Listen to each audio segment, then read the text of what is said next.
Halo, assalamualaikum warahmatullahi wabarakatuh. Ketemu lagi dengan Insan Tutor, channel pemersatu youtuber pemula. Baik teman-teman, ini akan ada sesuatu yang sedikit heboh ya tentang videonya Blian Tutorial. Nanti teman-teman bisa datangin aja videonya Blian Tutorial apa yang terjadi.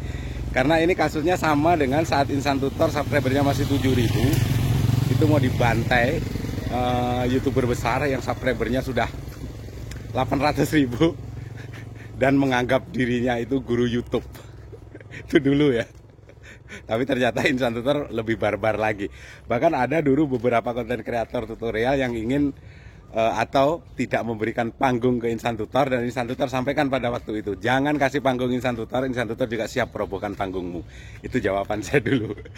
Dan ini juga terjadi ke channelnya Blian Tutorial sekarang ya. Nanti akan ada sesuatu yang unik. Oke, itu nggak perlu kita bahas lagi karena kita akan mengambil satu pelajaran. Kalau teman-teman bisa mengambil apa yang saya sampaikan dan bisa menangkap apa yang saya sampaikan, teman-teman akan mendapatkan sesuatu yang bermanfaat untuk perkembangan channelmu. Sekali lagi, ini akan menjadi sesuatu nilai plus untuk perkembangan channel teman-teman, karena nanti sedikit-sedikit akan kita bahas sesuatu yang berbeda ya, sesuatu yang berbeda.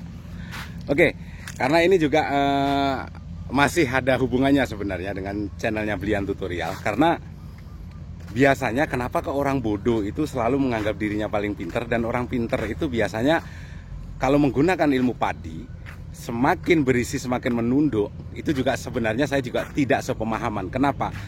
Kalau kebanyakan yang punya ilmu itu diem, atau yang punya ilmu padi itu semakin banyak ilmu semakin menunduk, maka ilmunya sebenarnya tidak memberikan banyak impact kepada orang banyak. Artinya tidak keberhasilannya dia, kepandaiannya dia tidak berusaha untuk memberikan ke orang lain. Jadi seperti yang saya sampaikan sebelumnya ya, kalau bodoh itu nurut, kalau pinter itu harus memberikan dampak atau memberikan impact bagi orang lain. Artinya ilmunya harus dibagi-bagi. Contoh pengalaman di YouTube dan segala macam. Ini kasusnya Blian Tutorial yang saat ini yang akan kita bahas.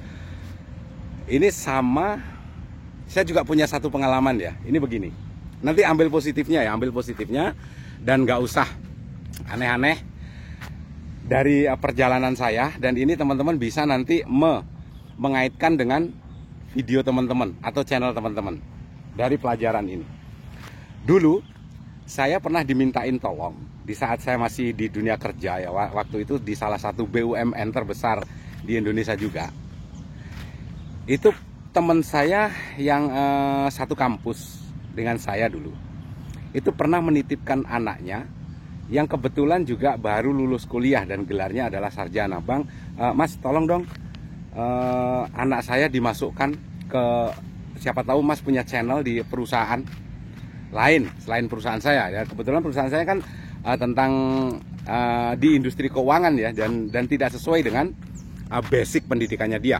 Makanya saya telepon beberapa orang yang kebetulan bekerja di consulting management, artinya sesuai dengan bidang anak teman saya ini.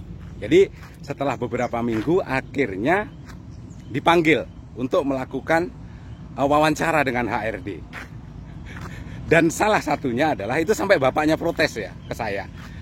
Dan saat tiba waktu wawancara itu, ada satu pertanyaan yang disampaikan oleh HRD, dan itu saya juga tahunya itu dari anak teman saya itu. Ngadu ke orang tuanya juga kebetulan datang ke tempat saya berdua. Masa HRD itu bertanya sesuatu yang nggak penting?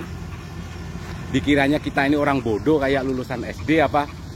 Setelah itu saya coba cari, apa pertanyaannya. Masa saat wawancara itu saya ditanya, saat kamu kesini itu ada berapa motor yang kamu temui di jalan? Itu kan pertanyaan bodoh namanya. Kok bisa ya seorang HRD menanyakan ke calon karyawan atau pelamar kerja dengan pertanyaan yang konyol menurut dia?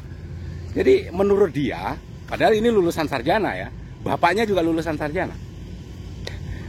Kok ada ya orang bodoh jadi HRD? Masa HRD yang kamu telepon atau temanmu itu bertanya, saat perjalanan ke sini ada berapa motor yang kamu temui di jalan?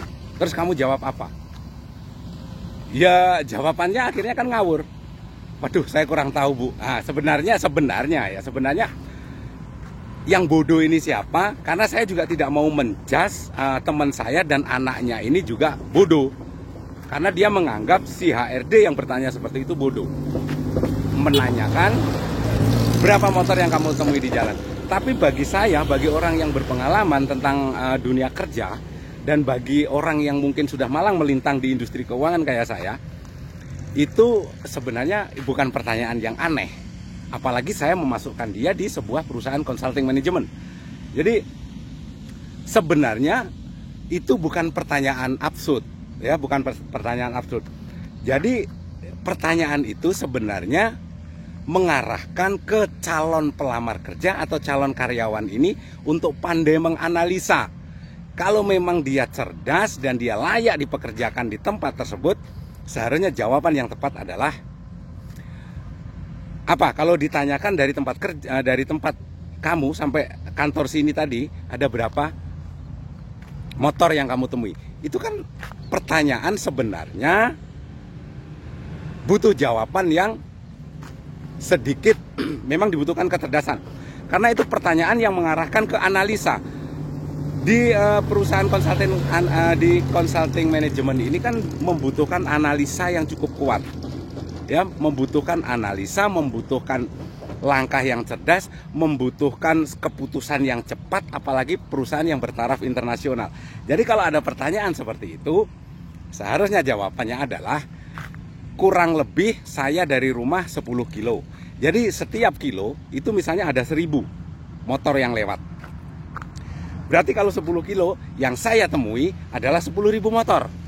Oke, tidak 10.000 motor karena ada faktor error di jalan. Mungkin kita tidak sempat menghitung, tidak menganalisa dan segala macam.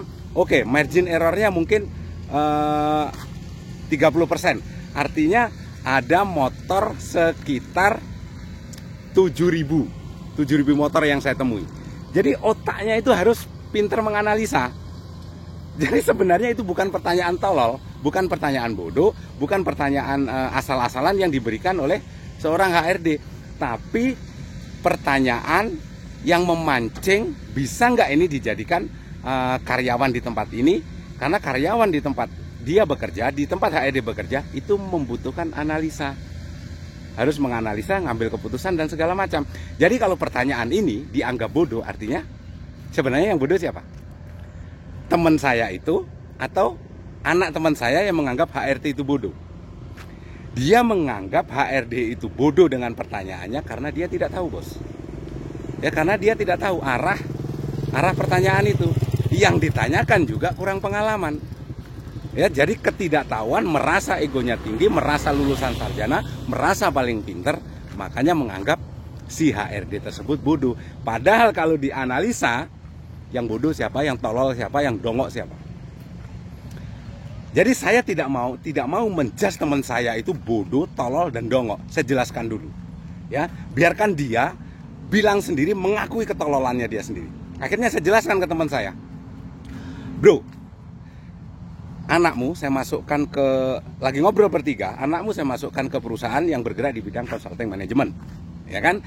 Dan di perusahaan itu membutuhkan analisa, membutuhkan attitude yang baik, membutuhkan rencana yang matang, dan membutuhkan tanggung jawab yang kuat. Di satu sisi dia harus membutuhkan kecepatan berpikir, atau menganalisa sesuatu itu dibutuhkan kecepatan berpikir untuk ngambil sebuah keputusan. Jadi tahu nggak pertanyaan itu? Pertanyaan itu adalah untuk memancing apakah anakmu ini punya kompetensi untuk bekerja di perusahaan tersebut atau tidak. Jadi jawabannya saya jelaskan satu-satu. Dari rumahmu ke kantor ada 10 kilo. Setiap kilo saya temui 1000 motor. Kalau kali 10 berarti 10.000 motor yang saya temui. Oke, karena saya tidak fokus di motor yang saya temui, karena saya juga harus berpikir ke depan untuk keselamatan saya, maka kemungkinan ada errornya. Errornya anggaplah 30%, berarti ada 7.000 motor yang saya temui. Cukup simpel kan? Jadi, oh gitu akhirnya. Akhirnya dia paham. Sekarang kamu bilang pertanyaan yang tidak apa ya, yang tidak bermutu, tidak seharusnya ditanyakan oleh seorang HRD ke calon pelamarnya. Pertanyaan konyol, pertanyaan bodoh. Sebenarnya itu yang bodoh siapa? HRD, pelamarnya, atau siapa?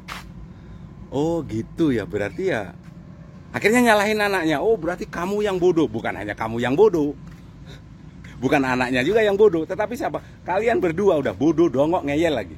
Langsung saya jelaskan seperti itu. Akhirnya mereka bisa terima. Ya, sama dengan ini. Jadi seorang guru YouTube yang merasa ilmunya paling pinter, merasa ilmunya paling jago, flexing sana, flexing sini, dengan bermodal 8.000 subscriber, yang tidak sepemahaman dibilang sesat dan segala macam, kayak dulu zamannya si WC, waktu subscriber Insan Tutor masih 7.000, dan siap merobohkan panggungnya, siap tidak memberikan panggung ke Insan Tutor, dan Insan Tutor memberikan siap merobohkan panggungnya dia kan. Artinya apa? Kita akan dianggap atau kita akan merasa paling pinter selama kita masih gampang menjudge orang lain itu bodoh. Padahal kadang-kadang itu ketidaktahuan kita. Ya, ada satu pelajaran yang bisa teman-teman ambil. Apa itu, Bang? Yang penting, yang menurutmu bagus, lakukan. Masalah omongan orang lain, kamu dianggap bodoh, dianggap nggak bisa, videomu jelek, bodoh amat. Ya, kalau sudah keterlaluan, menghina, sebenarnya bukan menghina sebenarnya. Kalau sudah keterlaluan menjatuhkan mentalmu, kamu boleh dendam terhadap dia. Tetapi dendam kamu arahkan ke dirimu sendiri. Tunggu ya tanggal mainnya 3 tahun ke depan saya akan menjadi seorang konten kreator dan berpenghasilan 5 juta. Tunjukkan saja. 3 tahun yang lalu mungkin kamu bisa beli motor kayak, walaupun itu kredit, beli TV kayak, bikin dia sakit perut, bolak-balik ke belakang mencret, bikin sampai anaknya bilang, sampai orangnya bilang, ajarin dong saya YouTube. Itu loh caranya. Ya, jadi nggak usah memikirkan kemana-mana, nggak usah memikirkan apapun, terus upload apapun itu videomu, apapun itu jenisnya. Yang penting masih satu hal, mau belajar, memulai aja dulu. Mau video mau acak-kadot, acak-acakan, upload. Nanti kalau sudah monet, pelan-pelan dipelajari. Ya pelan-pelan dipelajari bagaimana ngambil gambar yang bagus, bagaimana ngambil thumbnail yang bagus mungkin, dan sebagainya. Semuanya dipelajari secara pelan-pelan. Jangan ujuk-ujuk kita mengharap video kita bagus. Ya video bagus itu tergantung siapa yang nonton. Kalau yang nonton pemula, videomu bagus. Tapi kalau yang nonton walaupun itu satu tema dengan kamu, tapi kalau videomu ditonton oleh yang subscribernya di atas 100.000, videomu tetap kalah bagus, videomu jelek. Ya kalau mereka yang nonton. Mudah-mudahan ada hal positif ya yang bisa teman-teman ambil. Sehat selalu, salam buat keluarga. Wabillahi taufiq wal hidayah. Assalamualaikum warahmatullahi wabarakatuh.